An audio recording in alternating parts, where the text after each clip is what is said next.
Y ahora cambiamos de tema porque ya está con nosotros el médico urólogo Alejandro Urresti. ¿Cómo estás, Alejandro? Hola, buenos días, ¿cómo Buen estás, día. Ilse? Bueno, vamos a hablar de la vasectomía. En su momento ya habíamos hablado, contando de qué se trataba, pero en este caso vamos a hablar de qué pasa si la vasectomía falla, ¿no?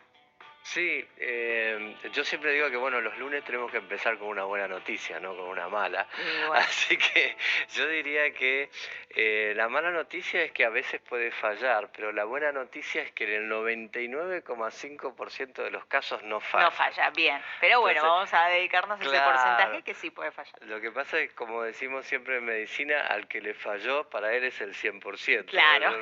no le importa todo el resto, pero bueno.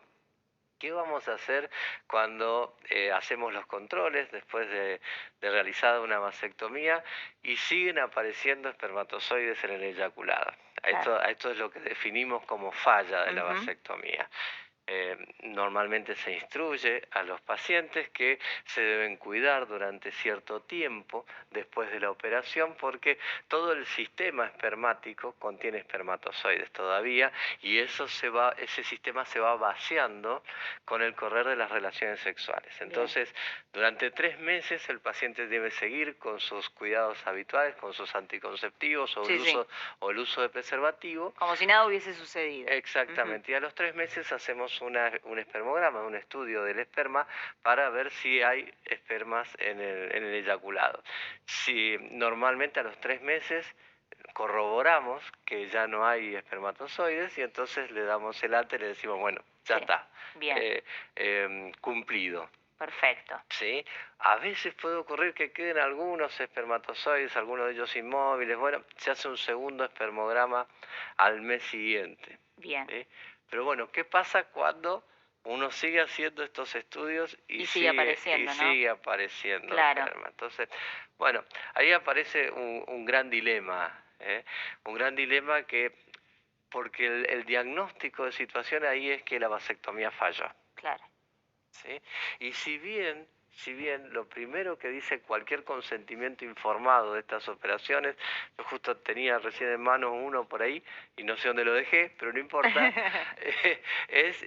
la primera oración suele decir, la vasectomía no es un procedimiento infalible. Claro.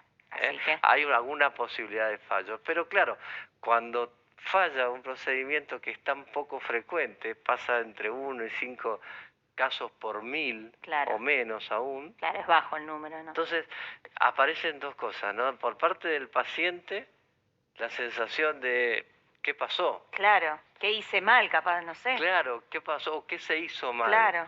Y en el caso del médico, un poco también un juego de egos, ¿no?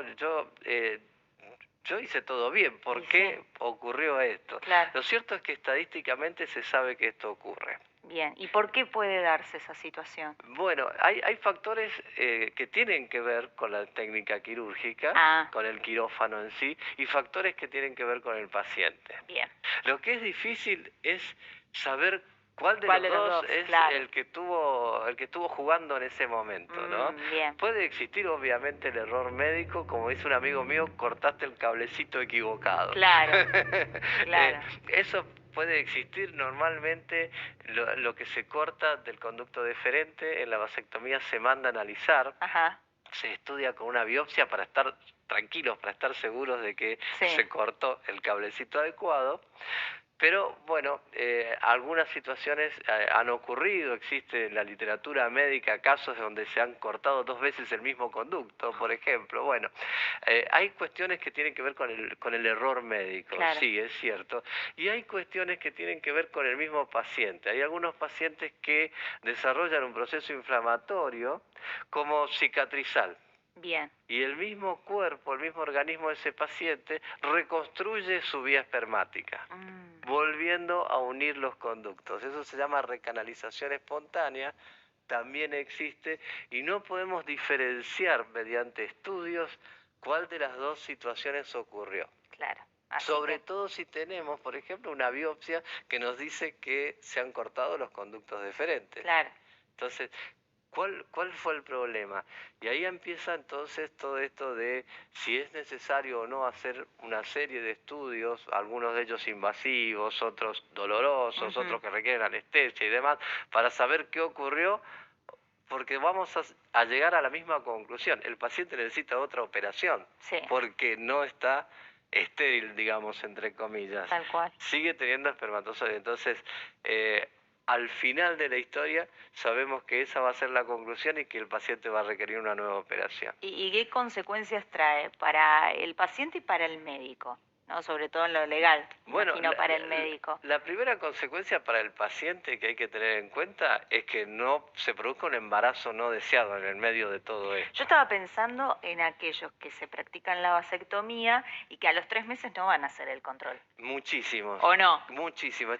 Y entonces dicen, no, bueno, ya está, ya pasaron los 3 meses, ya estoy bien, no pasa nada, listo. Estadísticamente, más o menos la mitad, entre el 40 Claro. y el 60%, no se hacen los controles porque hacerse un espermograma suele ser molesto. Bueno, Sí, muchos no se hacen los controles. entonces ahí, Ahí entramos en un riesgo, ¿no? sí, Pero el riesgo fundamental creo que es el de no prevenir que hay que hacer estos controles. tal cual.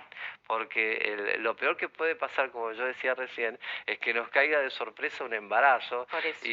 ¿Y por qué? Y porque no se me informó correctamente que tenía que hacer estos controles. Ujú. Por eso es muy importante ese papelito que se llama consentimiento informado. Claro, ante la do- duda, vos do- firmaste esto. donde no, ojo que la mayoría de los que firman no lo leen y la mayoría de los médicos entregamos un papel que nos da la institución y que nunca lo leímos tampoco. Sí, sí, sí. Entonces, Es como, a ver qué decía el papel. No, pero vos lo firmaste muy claro. claro. Lean las cosas.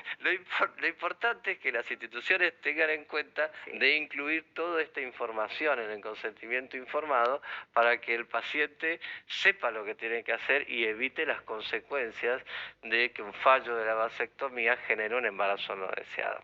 Bien, Y eso sí generaría un cierto daño, ¿no? por supuesto. Y ahí entonces el investigar la causa que favoreció ese daño podría ser más importante de lo legal. Siempre digo que estas operaciones donde uno lleva una persona sana, una persona normal, por Ujú. decir de alguna manera, al quirófano, genera siempre un riesgo legal, Bien. un riesgo médico legal, porque el paciente no quiere salir enfermo. No, por supuesto. Entonces, Obvio. o si sale enfermo, es como que hay que buscar una explicación de por qué entró sano y salió Claro. enfermo. Pasa mucho, por ejemplo, en cirugía estética, en los Ujú, donantes tal de cual. órganos, en muchas otras situaciones. Bueno, acá es como que el contrato tácito o real es yo entro con espermatozoides y salgo sin Sí, espermatozoides, claro. ¿no? Bien, Y a veces el prometer ese resultado también puede ser de riesgo para el médico. por supuesto. Alejandro, muchísimas gracias. Muchísimas gracias a Y si ustedes. se lo van a hacer, lean, por favor, lo que están firmando. Muchísimas gracias. Estuvimos hablando con el médico urólogo Alejandro Urre.